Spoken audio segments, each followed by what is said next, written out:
I think there's a level of intensity in Arkham Asylum that has been lacking from other video games. In Arkham Asylum, it's the real world, and he's fighting real thugs and real killers, and people really do get killed in the game. It's a very, very scary world, but it's a world that he's perfectly suited for. In Batman Arkham Asylum, we really wanted Batman to face the worst night of his life. And so by taking him to Arkham Asylum, the home of the supervillains and where they are all kept, we really could take Batman and challenge him in so many varied and different ways.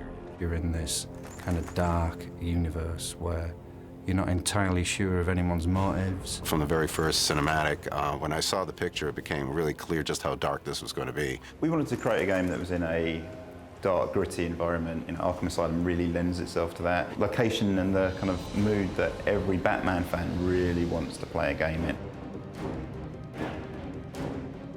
When I started my career in the early 80s, there were a lot of Batman developments I'd see at various studios, and they were all brightly colored, kind of camp interpretations of Batman. I would love to do Batman if we could make the cartoons like the old Fleischer Superman cartoons, because that should be his world. Art Deco, dark, with stirring music, a very cinematic take on it.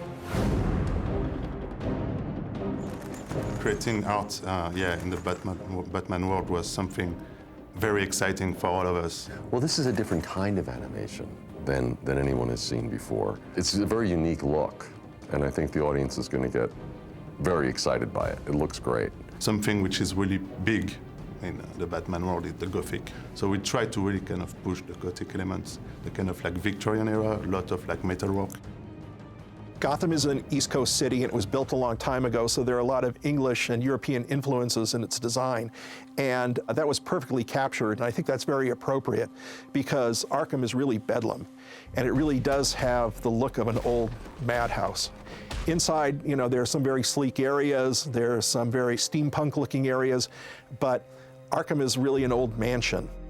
Well, through the different buildings, we really try to recreate some kind of history even through these buildings. So if you're going from like Gothic to more kind of like Victorian era, where it's going with a lot of metalwork, with a lot kind of like creepy Frankenstein contraptions. We added a lot of kind of gritty, moody medical contraptions, and slowly we just saw it come into life. The first thing we did is we just dived straight into the comic book history. We bought everything we could get our hands on. We just piled up a massive stash of comics and just read through them all to really get a feel for this character. We read up a lot of reference about the Batman universe, and we made sure that we stuck to sort of things that are already in the universe, but we slightly changed them to bring our interpretation of it into life. I think everyone's going to be happy with what we've done. There's not going to be people saying, no, it shouldn't be like this, it should be like that.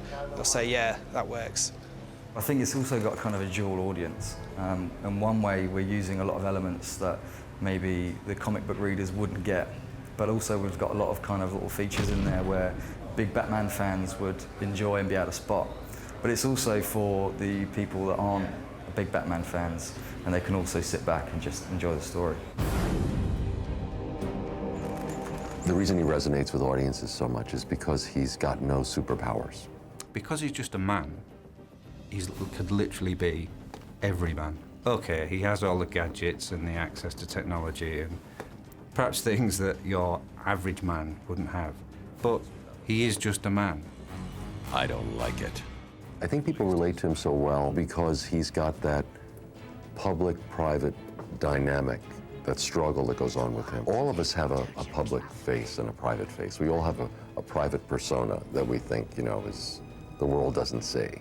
And so I think people relate to the character well that way. Batman, I think, much more than a character like Superman, is sort of a wish fulfillment, because you've got anonymity thanks to your costume and, cool car and gadgets. I think kids want to do that. They start off loving masked heroes, and wouldn't it be fun if I could do that? And I think it's just an extension that we carry through adulthood. We're at the moment now where we're thinking, God, I hope we can do this. I mean, I know we can, but now we have to. Rocksteady taking on that challenge, it's half exciting and half terrifying. The burden's out there that the world wants a great Batman game, and to be honest, we all want a great Batman game. So that's the inspiration as well for us, is that it just deserves, he's such a cultural icon, he deserves a game to match. A lot of people at work say, don't read the forums, but I just get addicted to reading them. I read them and it says, Arkham Asylum and can't wait to get it. A lot of people say, bought, sold, yeah, we're going to buy this, and it really makes me excited. I can't wait for it to come out. We've got a lot of critics that will be kind of scrutinising this product. So we have to be careful in kind of what we show, have to be very focused in terms of where we come up with the ideas. It's very exciting to see people thinking the game is looking great, but they haven't seen anything yet. I can tell to the Batman fans that we've been really digging through all the graphic novels and stuff, and the game is full of cameos, of references from 70 years of Batman history.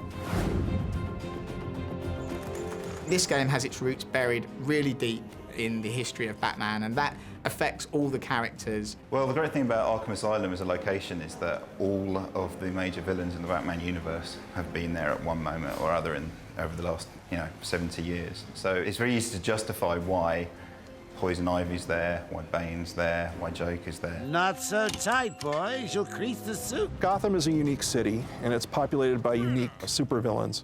And you just can't send these guys to a regular jail. You need a location that matches their twisted nature. So Arkham Asylum was created as this hospital for the criminally insane, and only the worst and the craziest of the criminals were sent there. When you play the game, you can follow the story, but the more you know about Batman, the more this game's going to give to you. Most of the voices, for example, are considered the archetypal Batman voices. So we have Kevin Conroy as Batman, we have Mark Hamill as Joker, and when we recorded them, they just added a level that was unbelievable to the game. What they deliver is, because they've kind of done it before, they always have their own vision for it, which kind of lends itself very well to what we're doing coming from the comic and graphic novel side. What took you so long? They're playing characters that you've heard them play before, but we're not that game. We're a darker game. Batman is a very special experience for me. He's just a very special character.